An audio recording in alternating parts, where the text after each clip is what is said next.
Well, welcome and good evening, everyone. I'm Dwight McBride, president of the New School, and we're delighted this evening to welcome you to America's human rights crisis, hate violence in the US, and where we go from here, a conversation with the 2021 Civil Courage Prize laureate, Eric Ward.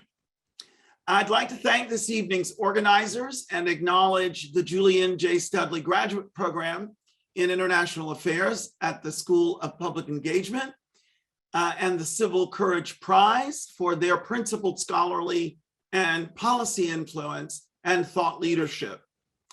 I'd also like to thank the Southern Poverty Law Center and its president and CEO, Margaret Huang, for her vision and commitment to social justice and human rights advocacy. It really is a star-studded evening tonight. 2021 is the first time that the Civil Courage Prize honors an American, recognizing Mr. Ward's consistent work against what he has termed, and I quote, the unending blare of everyday hate. Awarding the Civil Courage Prize to an American is also, unfortunately, an acknowledgement, as Mr. Ward also notes, of a clear and jarring message that America's dream of achieving a multiracial and inclusive democracy is in danger. The Civil Courage Prize resonates with the first pillar of my vision for the New School as a place for fearless progress, namely, that the New School will be known as a leader in higher education for equity, inclusion, and social justice. Unapologetic commitment to social justice has always been crucial to the New School, and we continue to create an ever stronger and more inclusive New School by utilizing scholarship, activism, and creative practice and research to grapple with the critical issues of our time. Thinking about how to frame tonight's remarks, I was tempted to hold forth about courage and daring. But in truth, our speakers here tonight can tell you far more about their bravery in battles, both figurative and literal, that I could begin to fathom. The title for this evening's program, Invoking Crisis, tells us that there are many uphill battles ahead. So I'll not linger over the foes that we need to face in our fight for an inclusive, just society, but instead I'll leave you this evening with a bit of poetry. Some inspiration, I hope, from the inaugural poem from President Biden, The Hill We Climb, by the stellar young poet, Amanda Gorman. When day comes, we ask ourselves, where can we find light in this never-ending shade? We've learned that quiet isn't always peace, and the norms and notions of what is just, what just is, isn't always justice. If we're to live up to our own time, then victory won't lie in the blade, but in all the bridges that we've made. That is the promised glade, the hill we climb, if only we dare it. Because being American is more than a pride we inherit. It's the past we step into and how we repair it. When day comes, we step out of the shade, aflame and unafraid. The new dawn blooms as we free it, for there is always light if we're brave enough to see it, if we're only brave enough to be it. Thank you so much for being with us this evening, and onward and upward. Very much looking forward to this very exciting conversation tonight. I'll turn it over to our MC this evening.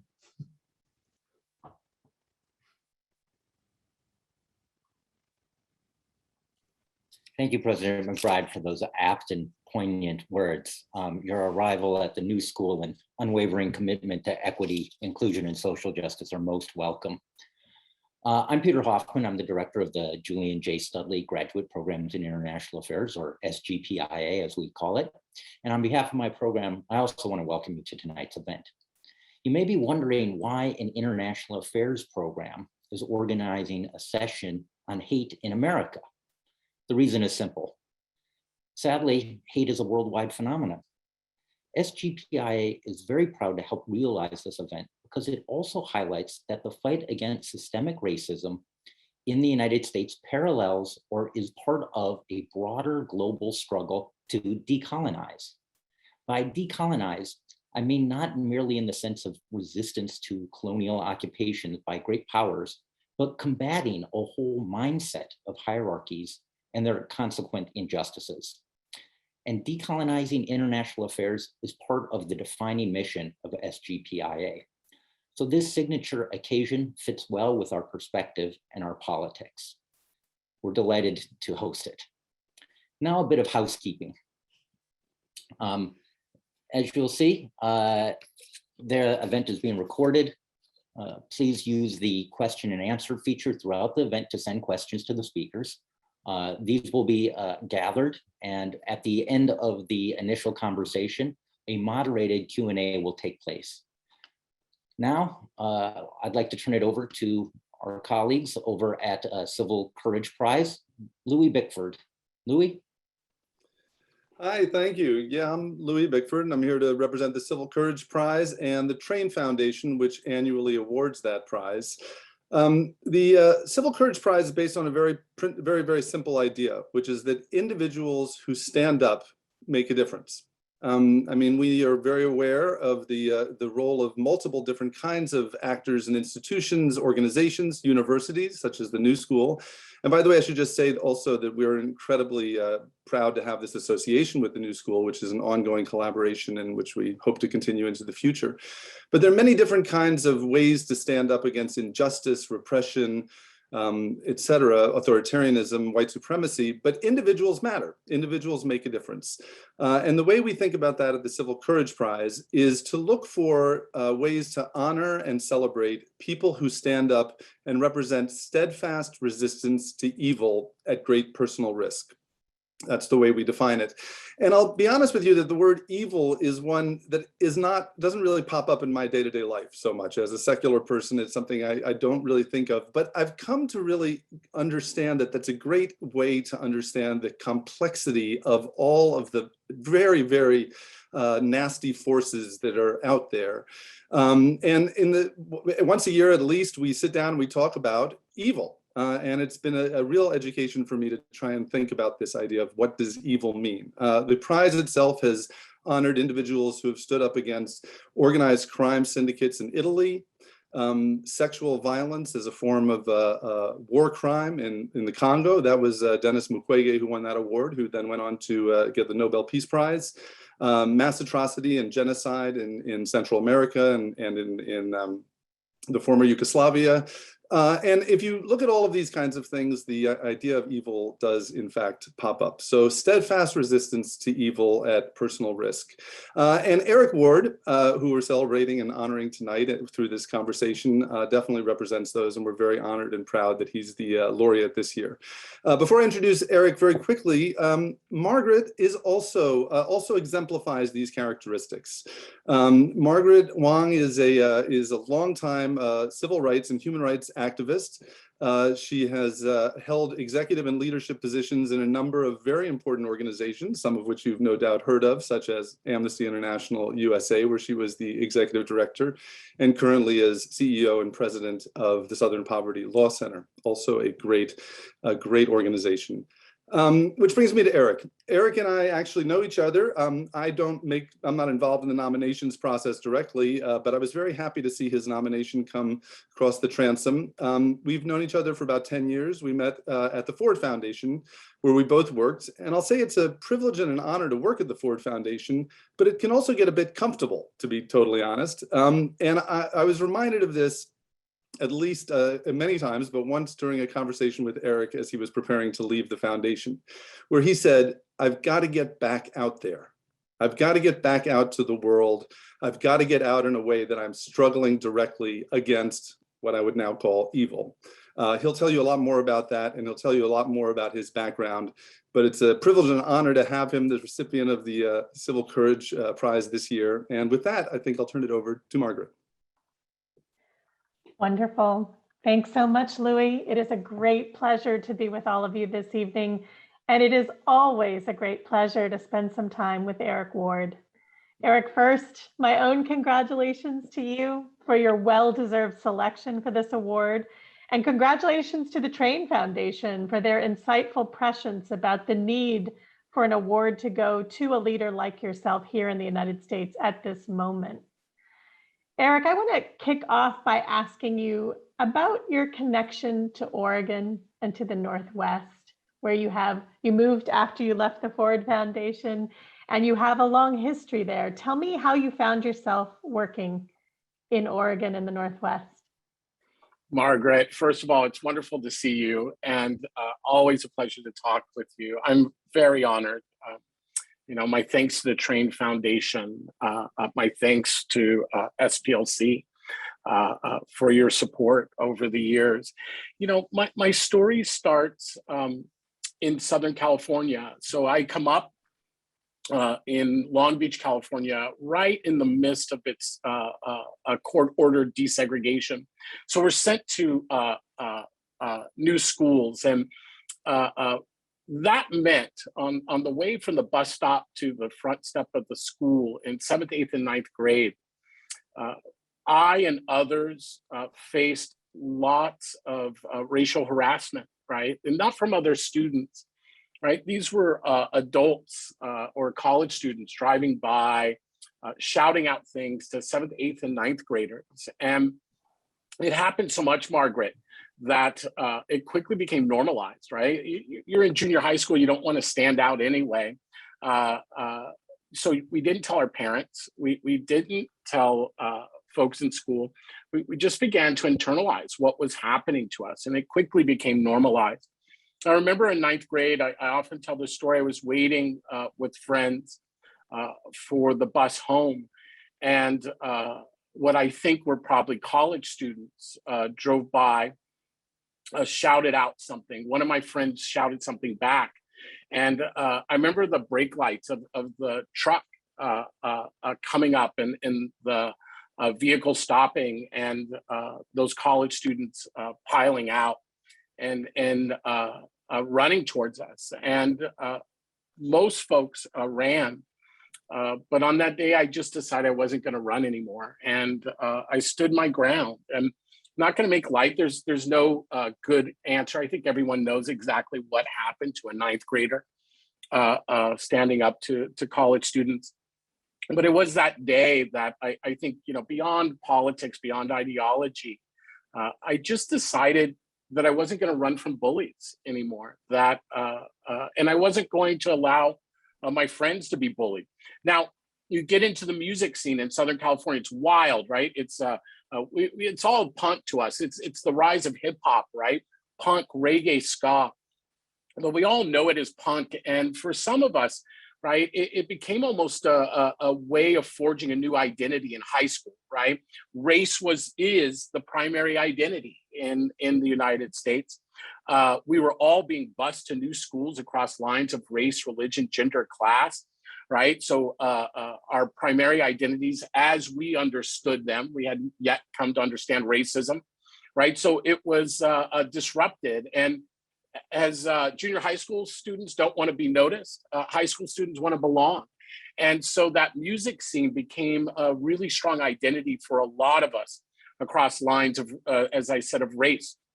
Well, as we are very invested in that music scene, it began to be targeted by what we now know is a white nationalist movement. And it was a brutal targeting, once again, targeting marginalized people within those shows, within that scene. No response from law enforcement, right, who are likely to beat us both up on the way out of shows. No response from club owners and security. And we were left to fend for ourselves. And, I often say, at the end of the day, it wasn't that we had a hard stance on racism or even understood this. At the end of the day, we just wanted to hang out with our friends, right? We just wanted an identity that built us up, that made us feel better, that made our days less hard. And so I often say, I came to understand this work. For me, it was always about people. It wasn't about power. And at the end of the day, I still do this work because that's actually what I really want to be doing. I want to be hanging out with my friends, listening to good music, and sharing good stories. I can really picture you, Eric, as a young musician and thinking about how challenging that experience was. And you've now translated that into your work at the Western State Center, which is this deeply respected leader organization in the Northwest, committed to building movements, doing organizing on the ground. Looking at the current landscape in your region, as well as around the country, what are the organizing efforts today that really inspire you? And what's missing? What do we still need? Yeah, it's interesting, Margaret. You and I have talked about this, particularly over the last year and a half. It has been, to be clear, it has been a horror show in the United States and other places around the world. But particularly here, this is a new experience for this generation, right, of Americans, as diverse as we are, as forward-thinking as we are. We have faced an incredible backlash. And it may be hard to understand. This is going to sound like a contradiction. But the truth is we're actually winning, right? And I'm lucky enough at Western State Center that I actually get to see many of those wins each and every day. You and I know we have colleagues who are amazing analysts and researchers. And every day I think about them because they carry the hardest part of this work, right? They look at some of the most ugly aspects of American society in a visceral form, right? And but every day I get that balanced out by looking at organizations, leaders like yourself, all around the country. So here's what I'm liking right now, and folks might be hearing a little background noise, maybe a little bass. I think my neighbors may be mixing music right now. I can't wait to hear it later. So if you hear a little bit of that, ignore it and excuse me. But I want to get back to this, Margaret, because it's a really important question. We're actually winning. And much of what we're facing is a backlash because of the progress that has happened over the last 75 years. Now, look, I'm a kid who grew up from 7th grade through high school, primarily in a one-room motel. So I'm not here to draw like rainbows or unicorns, right? I'm not here to exaggerate it. But I want to be honest, right? That the arc very much still bends towards justice. The problem is that not for enough of us, and we need to be urgent about that. But the truth is that 2021 America, right, is stronger than 1821 America, and it's certainly stronger than 1621 Americas. And that's because largely of struggle of vulnerable and marginalized communities, indigenous communities, African Americans, immigrants, women, right, working poor folks. And a backlash has been brewing towards that inclusive democracy, right? People-centered a democracy that is transparent, that is accountable. And that backlash takes the place in far-right organizations, those marginalizing immigrants and refugees, targeting Muslims, right? The list goes on. Incel, the attempt to terrorize women in our society through mass shootings and killings. But underlying that, the resistance and the push for inclusive democracy for the America we want to be continues. And here in the Northwest, I see that each and every day. I see it with organizations through civil society. I'm not going to name drop because, I could be up here all night talking about groups like Montana Human Rights Network, Unite Oregon. I'll stop there. But here are the things that I'm seeing that I think are really important right now.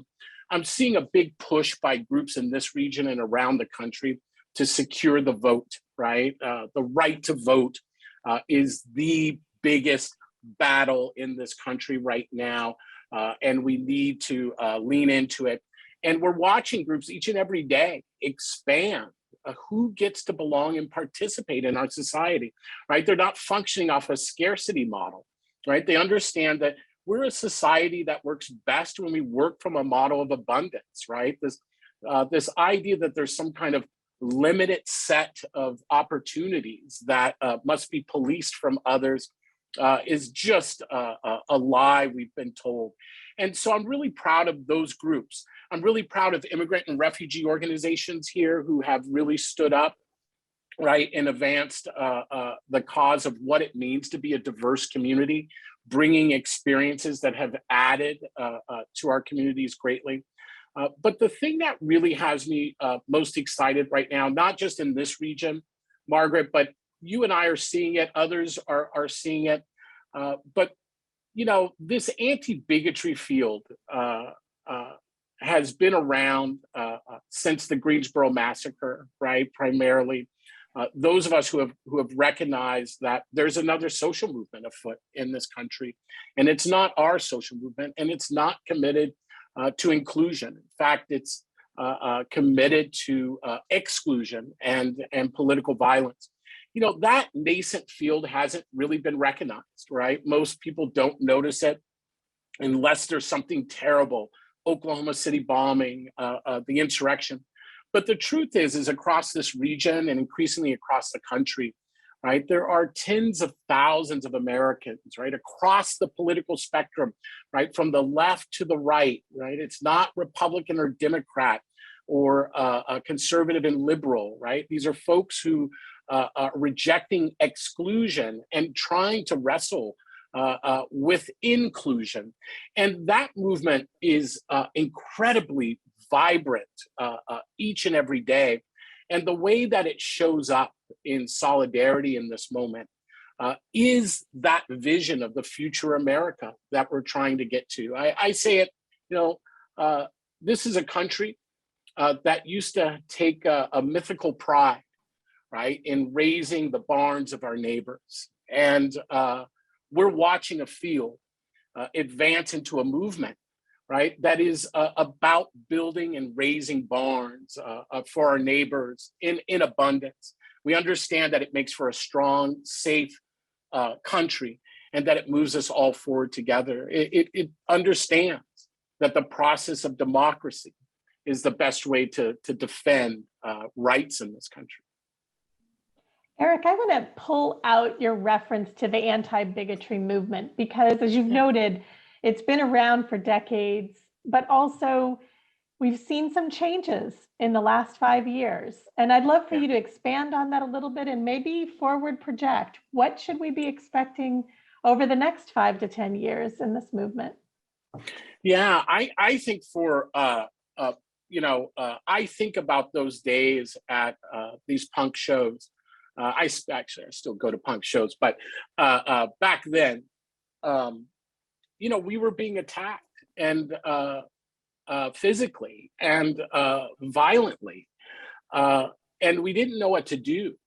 And we had two choices, right? We either leave this thing that gave us so much meaning, or we chose to fight for it. And the only way we knew how to fight for it at that time, right, was to give what we were getting, right, to meet what we now know was political violence with political violence. And that may have worked in a subculture, though I don't think it was healthy, right? I really believe Audre Lorde's sage wisdom, right? One cannot dismantle the master's house using the master's tools. And the master's tools in a racist society, right, is violence and domination. And I think what's been most transformative is I think that represented a large segment of the movement against bigotry in the 80s and 90s. And I think in the 90s, we began to learn from others, right? Organizers, elected officials, like even law enforcement at times, right? That there were other ways, right? That there were actually more effective ways to confront this issue. I learned early on that the real danger wasn't the white nationalist movement in this country. The real danger was our willingness to normalize that movement and to make exception for it. That ultimately we needed to pick up the mirror and take a hard look into it, right? That these weren't extremists, that they were merely the most visceral extension, right, of some of the bigotry in our society. So I think what has changed in this moment is that it is a movement that has matured significantly, and an increasing number of folks in this movement outright understand that it is the strengthening of democracy and civil society that best manage this white nationalist movement. I think in 5, 10 years from now, I mean, you think of groups now that do litigation, right? There are groups that do base building, right? Community organizing, rapid response, research, policy making. It's a vibrant field now. When I came up 30 years ago, there were probably a dozen organizations in this country, right? Now there's hundreds, right? There's hundreds of organizations, there's hundreds of grassroots entities. It really has transformed from a field into a movement. And what I think we're going to see in the next 5 or 10 years, again, just to take away the unicorns, just in case folks are feeling good, right? We're about to go through some really hard times in America. And I think that's why the Train Foundation awarded this to an American this year. I think the Train Foundation understands better than most how much of a challenge the next 5 to 10 years are going to be in this country. But we can get through it. And the way that we get through it is by understanding that we have to strengthen civil society, that governance is just as important as mobilization, right? That how we engage our neighbors, right, around these issues, whether it's intercommunal violence, whether it's mutual support, whether it's making sure policies are in place that provide processes that don't reinforce violence. I think we are watching movements and fields arise. And Margaret, I'm just going to tell you, I think what we're going to see in 5 or 10 years, right, is the evolution of this anti-bigotry movement into maybe America's first broad pro-democracy movement in America. And it's going to be a powerful, beautiful thing. And many of the students who are probably listening today or will hear this tape will be participants in that movement. And it's a movement that will bring justice, but it's a movement that also understands democracy, that this is not just about power. It's not about might is right, right? This is about systems that bring equity, opportunity, and justice. That's how we move forward together. I have no doubt, Eric, that some of the students listening to this will be, in fact, leaders of that movement that you've just described, and how fortunate we are to have the activism of so many young people today in this effort. I want to invite our audience, our listeners, to actually join us in the conversation. I have always lots of questions for Eric, but I am going to take questions from the audience. So if you want to add your questions to the Q&A, we'll be delighted to take them up. Eric, I want to focus in on the problem of racism for a minute, which has always been integrated into all this work that you've described. And it's impossible to seek solutions to our political challenges that don't consider and address how white supremacy has built and maintained the inequities in our country for centuries. Yes. Recently, we've heard more and more voices insisting that we have to be silent about our history, that we're offending people in our history by talking about real history. I'd like to hear about your view on the importance of historical memory and the role that it plays in advancing our democracy. Yeah, understanding where we all come from is critical to understanding how we move forward, right? And people have become afraid of that, and we see it, right? There is no harm. Look, I want to tell everyone who's listening, there's no harm in talking about the creation of our society, right? Let's be complicated. Let's be nuanced here. It doesn't mean that I don't appreciate the good things of my society because it made bad choices, right? Many of my friends, I've made bad choices in my life. I don't hate myself because of it. I try to understand it so I can evolve and be better, right? That's the power of redemption. Look, the truth is that American society, the founding of our country and what preceded it was primarily grounded within the lens of race. Race is what race, right? A false notion, right? That we are biologically different, right? Because of the color of our skin. Was used to help craft and socialize society, right? To construct society. It allowed three things to happen, right? It allowed the dehumanization of other people so that the stolen resources and land and lives of Native people could happen, right? So that we as a society could justify chattel slavery. And the third we don't often talk about, Margaret, is the control of women and sexuality, right, in society. Those are the three pillars of this ideology called white supremacy, right? And it was set on an idea of white superiority, meaning white people were superior based off the color of their skin. And at the other end of the spectrum, right, was blackness. And that was what race meant in the society. It was a system of discrimination and inequality, and it was intentional, right, to our society. That's hard, right? There's countless studies that show even saying the word racism, right, brings anxiety, right? Not just in white folks, but in all of us.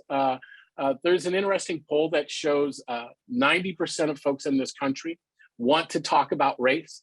But here's the funny thing, Margaret. 90% of folks believe their neighbors don't want to talk about race.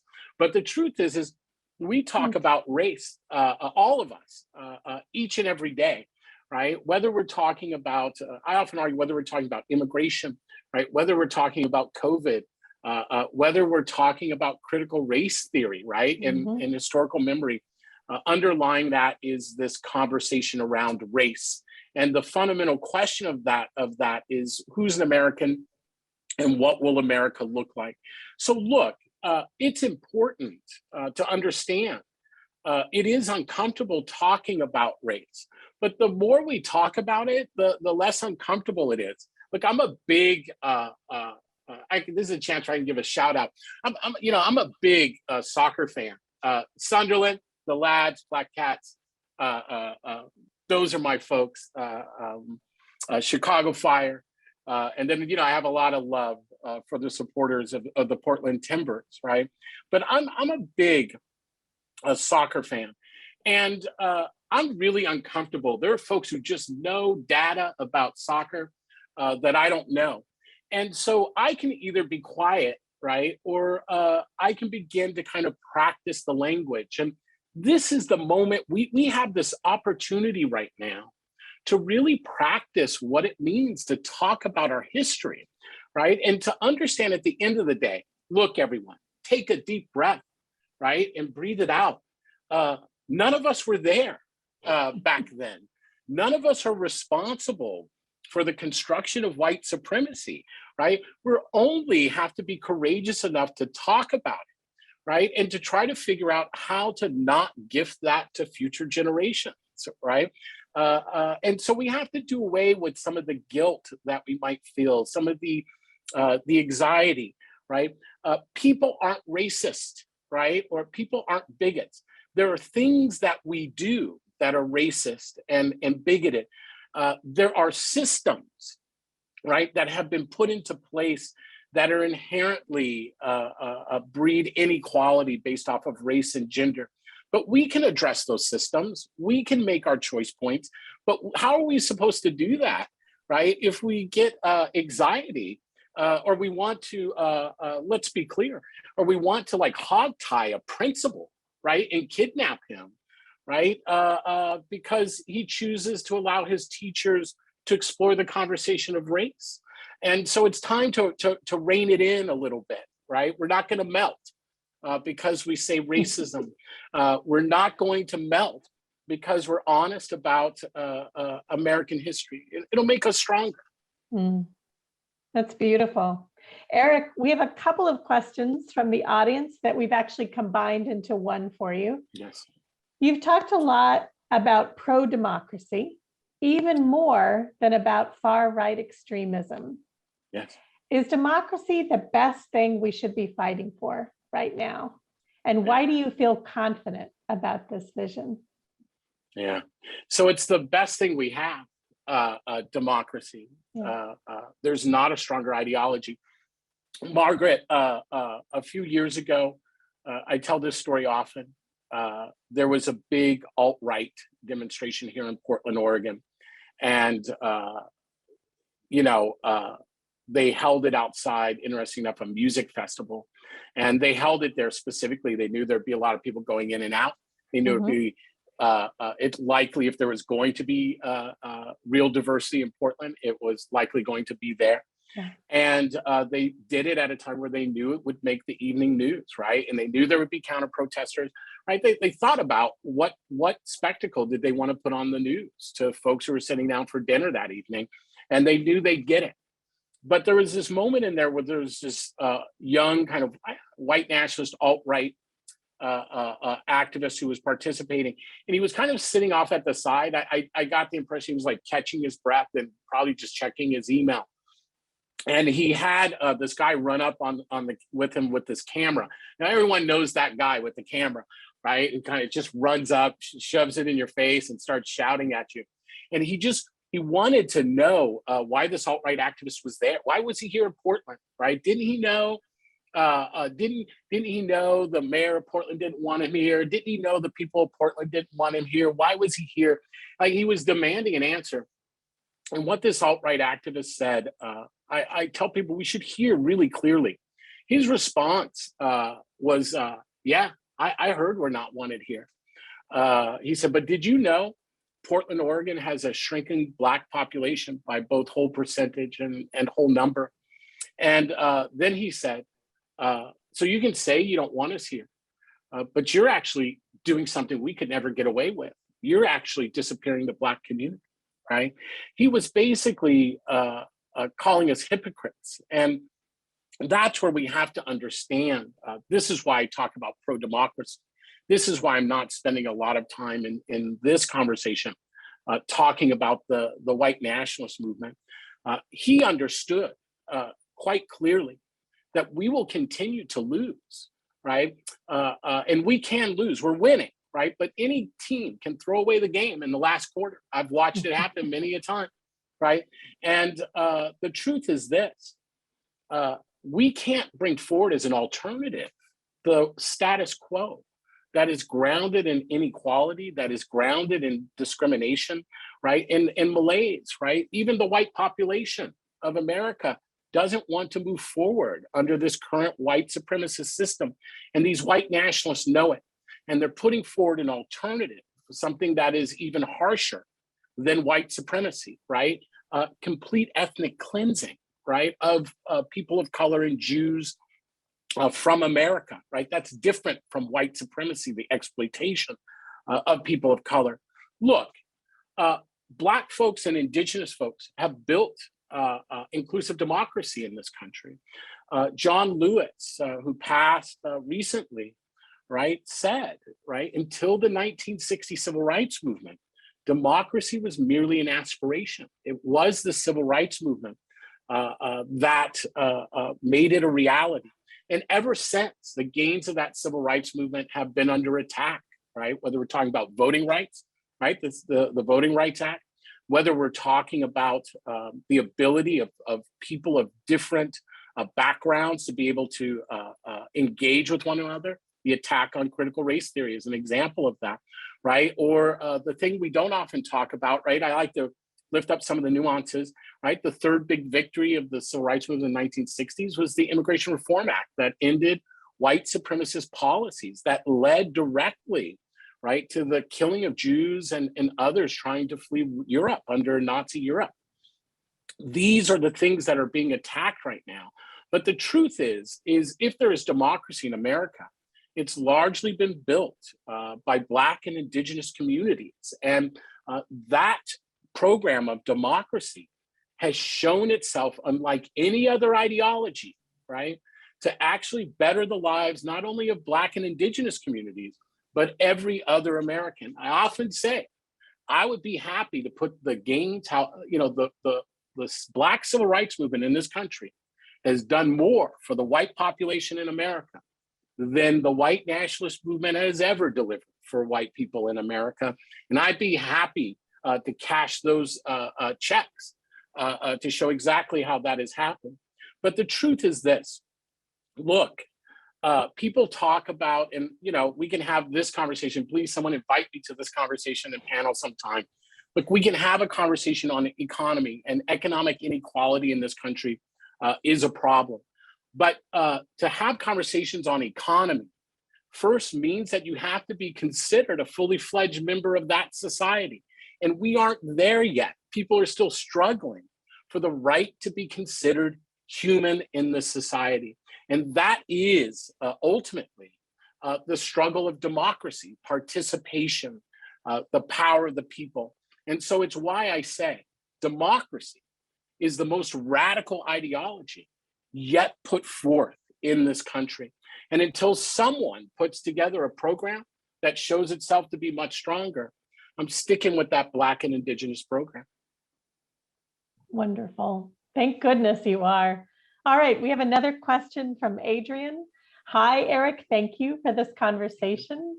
What are some of the most important steps that we need to take to adopt a new frame of a multi-ethnic functional society? From education to governance, what's the type of leadership that we must develop right now? Yeah, well, we have to be courageous, right? There's something real called demographic anxiety, and it's not just white populations that are experiencing that. If you don't know what demographic anxiety is, think about just the first time you walked into a crowded room and you didn't know anyone there. Think about all the feelings you felt. That's demographic anxiety, right? You feel out of place. You don't recognize, you don't know the norms. Well, white nationalist, demographic anxiety is actually quite natural, right? And we shouldn't beat up on people or make fun of them for experiencing something that all of us experience. The problem is white nationalists are organizing that demographic anxiety and telling folks it's not normal, that it's an existential threat, right, to their lives, to the lives of their families.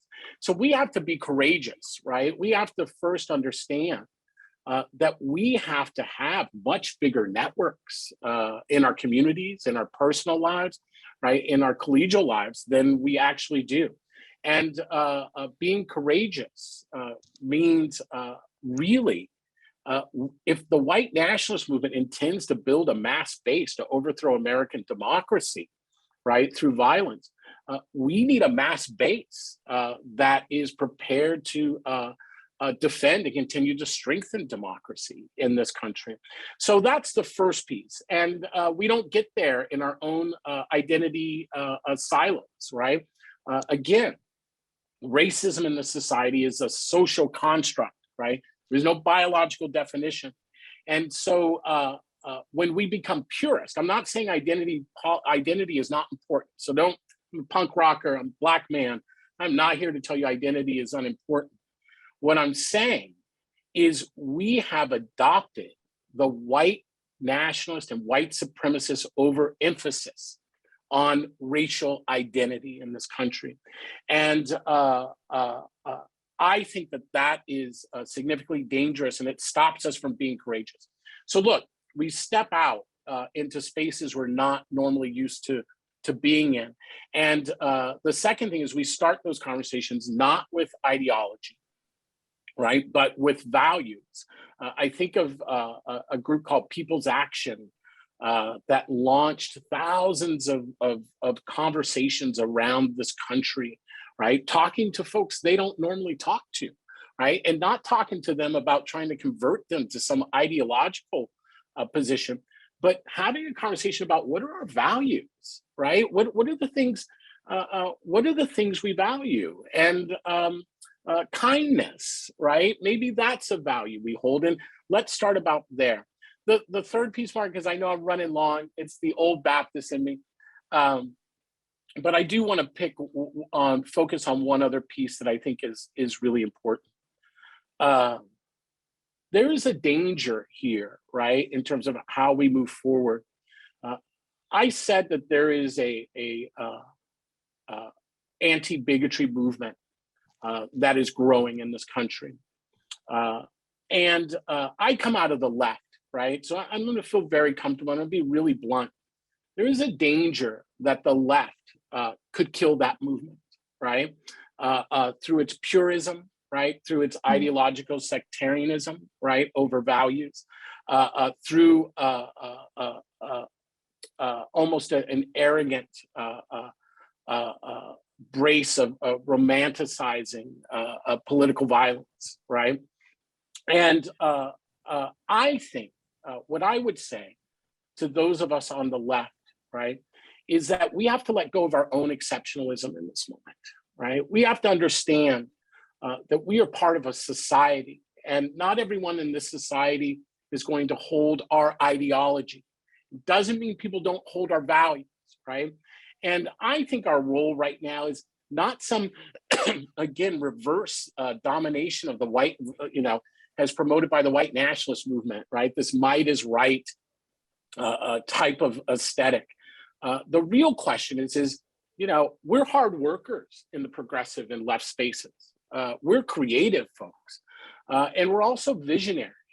And it's time for us to roll up our sleeves, right? To help facilitate other communities, right? Who aren't here to adopt left politics, right? But are here to build a society where everyone can live, love, worship, and work free from fear and bigotry, right?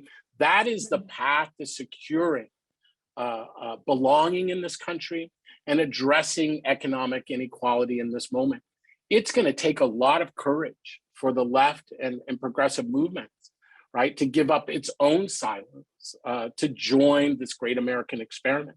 But we need them desperately. Eric, you've been talking about your field of work, this movement that is frequently horrifying to us, to you personally, to me personally. What made you decide to dedicate your professional life to this effort, given that it can be so challenging? Is there a key moment for you that really helped persuade you that you had to stay in this? Yeah. I was just writing about this this week and talking with my my editor. Back in the, I'm going to say 90s, I don't even remember, late 90s,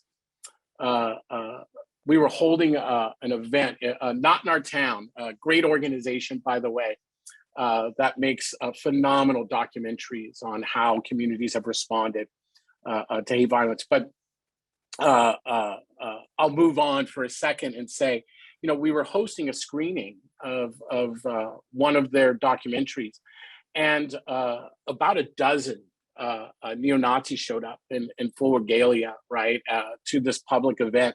And I was outside with a few other folks when they came marching up, right? And this was a violent group called Aryan Pride. And so I hustled, right? The folks who were kind of lingering outside, I got them to go inside, except for this amazing rabbi who's a dear friend of mine now. He wouldn't leave. I wanted him to go in because I was trying to de-escalate, right? This was going to go one or two ways, and I was hoping it was going to go to de-escalation. But, you know, ultimately, I'll let folks read that story. But ultimately, I did de-escalate, and ultimately, the head of that organization ended up leaving. He ended up renouncing white nationalism. Now, again, I'm not here to say I'm not part of a conversion project, right? There are folks who do that work. That's not me, but it does happen. And it happened because of the ways we engaged him, right? And because of things that were happening in his own life. And he's an amazing artist. I'm still in touch with him, right? And he's an amazing artist. And I told him, I think after Christchurch, the mass shooting that happened there, Margaret, I knew things were going to get really heavy, right? Here and around the world. And I was feeling some malaise. And I thought about him and immediately felt better. And so I reached out to him and I just said, you know, every time I think of you and your art, I feel better. Like I feel more confident. And he said, why? And I said, because you actually reclaimed your life, right? You raised a beautiful child. You reclaimed your life. You make this incredible art that is so moving and so meaningful to people. You are my proof of a better world, right? And it is like his departure from that movement in the 90s that has kept me moving forward. But the other piece is, look,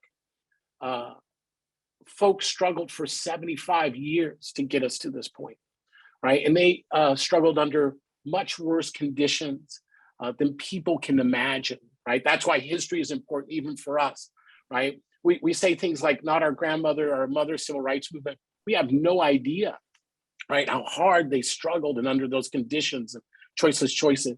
But they got us here. And I can't think of a deeper insult, right? After 75 years of hard struggle, resistance, and survival, to walk away, right? This is our chance to make sure the next generation, just being born, right, doesn't have to struggle this hard.